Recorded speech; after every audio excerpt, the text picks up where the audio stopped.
ஒரு வண்டி இவ்வளோ அழகாக இருக்குமா? ஜஸ்ட் நான் பேசி முடிச்ச இந்த வீடியோ பாருங்கள். இந்த காலத்து பசங்க ட்ரெஸ்ஸிங் பார்த்தீங்கன்னா அவ்வளோ, தட் இஸ் அவங்க வாங்குற வண்டியும் சரி, அவங்களுக்கு அந்த வண்டிக்கு ஒரு கனெக்ஷன் இருக்கும். வேலைக்கு போயிட்டு இருந்தேன்னா இந்த தம்பியை பார்த்தேன். இந்த வாட்டி அன்னைக்கு அவரை மிஸ் பண்ண மாதிரி இவரை மிஸ் பண்ணக்கூடாதுன்னு சொல்லி நான் நிறுத்தி எடுத்தேன். எஸ்பியோட பாபர் ஜாவா.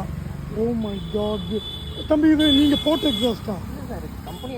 கம்பெனி எக்ஸாஸ்ட் தான். Oh my god, stubble exhaust. Stubble அப்படின்னா ஒரு பாயிண்ட் மாதிரி வந்து அப்படி நிற்கும். Oh my god. உங்கள் ஹெல்மெட் எடுங்க, ஷோ யுவர் ஃபேஸ். இதுதான் இதனுடைய owner. Show me your tattoo.